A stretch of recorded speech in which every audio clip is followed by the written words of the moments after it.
د اسلامي معلوماتو لپاره اسلامي معلومات پښتو یوټیوب چینل سبسکرایب کړئ او سره په خوا کې بیل آیکن باندې هم کلیک کړئ.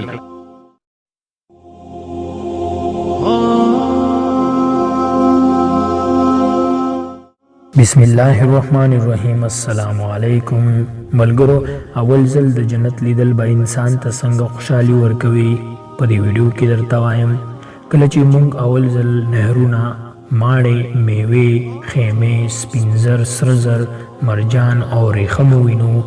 کله چې لومړی ځل د هغو محبوبو کسانو سره ووینو کوم چې زموږ نه وړاندې، زموږ نه مخکې وفات شوي دي، کله چې وړوکی ماشوم د خپل مور سره په لومړي ځل وویني، سپین ږیری پلار د محبوبو بچو سره وویني، بچي د خپل ګران مور او پلار سره وویني، کله چې ناروغ جوړ روغ تازه حالت کې وویني، کله چې ته غمجن خوشحاله وویني، سپین ږیری ځوان دنګ وویني، کله چې د پیغمبرانو سره ووینو، پر صحابه کرامو سلام واچو، د امت د علماو سره خپل پیژندنه وکړو، د امت شهیدان ووینو او ملایکې په خپلو سترګو ووینو، کله چې راته وویل شي دا ابوبکر دی، هغه را روان عمر دی، د هغه ونې لاندې ابن ولید ناست دی، او یو خوږ غږ واورو راته وویل شي دا د الله د نبي داود علیه السلام خوږ اواز دی، بل اواز واورو راته وویل شي دا بلال دی اذان کوي، او بیا چې محمد صلی الله علیه وسلم وینو، کله چې اصحاب الخدود والا وینو، اهل کاف وینو، کشتی